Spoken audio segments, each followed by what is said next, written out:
Bon, on voit que tu as fait des super progrès en espagnol quand même. Et en fait, il y a un certain nombre d'astuces qui permettent de mieux maîtriser l'espagnol. J'ai découvert ça, il paraît qu'il y a genre au moins 3000 mots qui sont en commun entre le français et l'espagnol.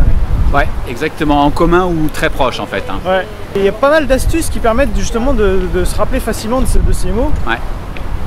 Et d'ailleurs, tu avais prévu, tu t'es fait, tu me disais, un petit mémo. Excusez-moi, j'étais perturbé, désolé. Par un passage fulgurant. Non, faut pas montrer. Ouh, concentre-toi. Tu as fait un mémo pour te rappeler un petit peu de toutes ces règles, c'est ça que tu disais? Exactement, un petit mémo, ouais. Et ce qu'on vous propose, c'est d'en profiter. Et pour ça, pour y accéder, il suffit d'être membre. Et quand vous serez membre sur le site, vous pourrez accéder à ce petit PDF qui résume, je sais pas pas mal d'astuces. Mais ouais, un certain nombre d'astuces permettant de retenir plus facilement tous ces mots espagnols qui sont comme les mots français. Voilà, et de pouvoir s'exprimer sans parler espagnol à la base. Tu vas nous en donner 2-3 là déjà pour commencer. Ok. C'est parti. C'est parti. On va peut-être aller se prendre un café. Ah ouais, bonne idée. On y va tout de suite. Par contre, la mer, elle a l'air bien démontée là. Elle est carrément démontée. Mais regarde, il y a quand même des gens sur la plage hein, malgré tout. Hein. Il y a des fous. Non, mais regarde à gauche là, il y en a. Hein. Ah ouais. Mais la mer est vraiment démontée aujourd'hui. Il y a beaucoup de vent.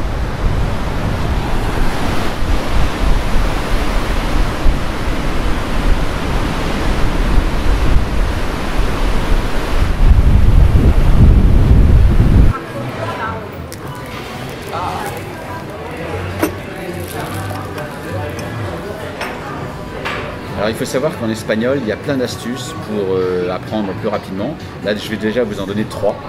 Alors la première, tous les mots français qui se terminent par ANT, style important par exemple, vous rajoutez un E et c'est un mot espagnol. Donc important, c'est importante. Ça, c'est la première astuce. Deuxième astuce, tous les mots qui se terminent en A-I-R-E, bon exemple, le vocabulaire, en espagnol se termine toujours par A-R-I-O. Donc vocabulaire, ça donne vocabulario.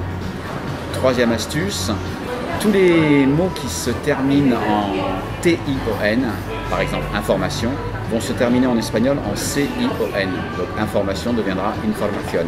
Et c'est là que vous allez voir que finalement vous connaissez déjà plein de mots espagnols en changeant ou en rajoutant ou en supprimant une lettre.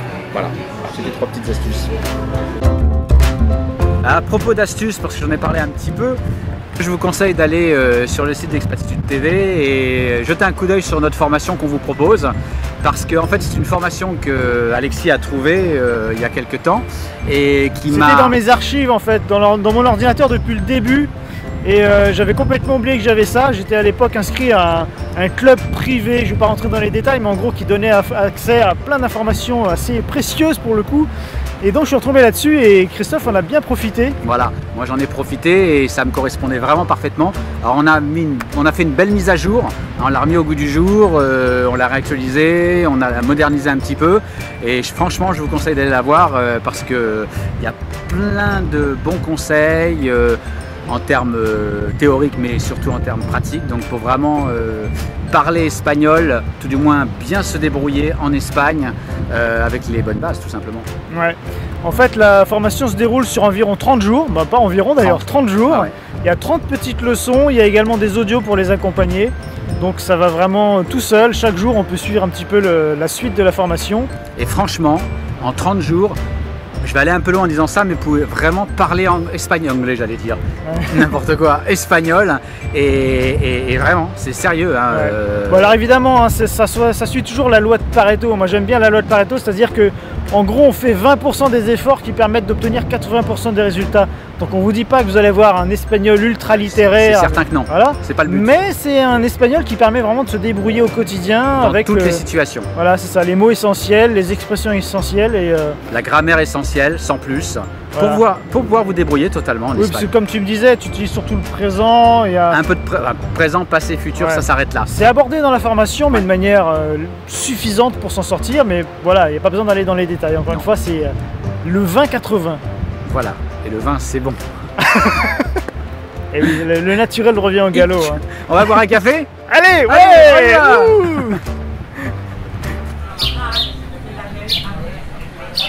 j'ai rien à dire. Ce mec agressif. J'ai rien à dire. Foutez-moi la paix, laissez-moi tranquille. C'est le café. Le XL café. On fait Bernie. Qu'est-ce que vous voulez que je vous raconte? Vous savez tout le monde. Ou presque. Voilà le bureau de Christophe. Voilà. Ah non, en fait, on n'est pas du tout en Espagne. On est à Dunkerque. Là, il y a quand même des trucs qui sont pas à Dunkerque. Mais c'est un fond vert qu'il y a derrière moi. En fait. Ça fait des années qu'on vous spolie, qu'on vous ment. Ça me rappelle quelque chose. Moi, pas du tout. Un petit bonus, bon à savoir, tout ce qui s'écrit se prononce. En espagnol. En espagnol. Oui, pas en chinois. Hein. Oh, le mec, il devient désagréable, tu sais. Oui, c'est pas de physique, bordel. Appelez-moi le directeur. En espagnol, tout ce qui s'écrit se prononce.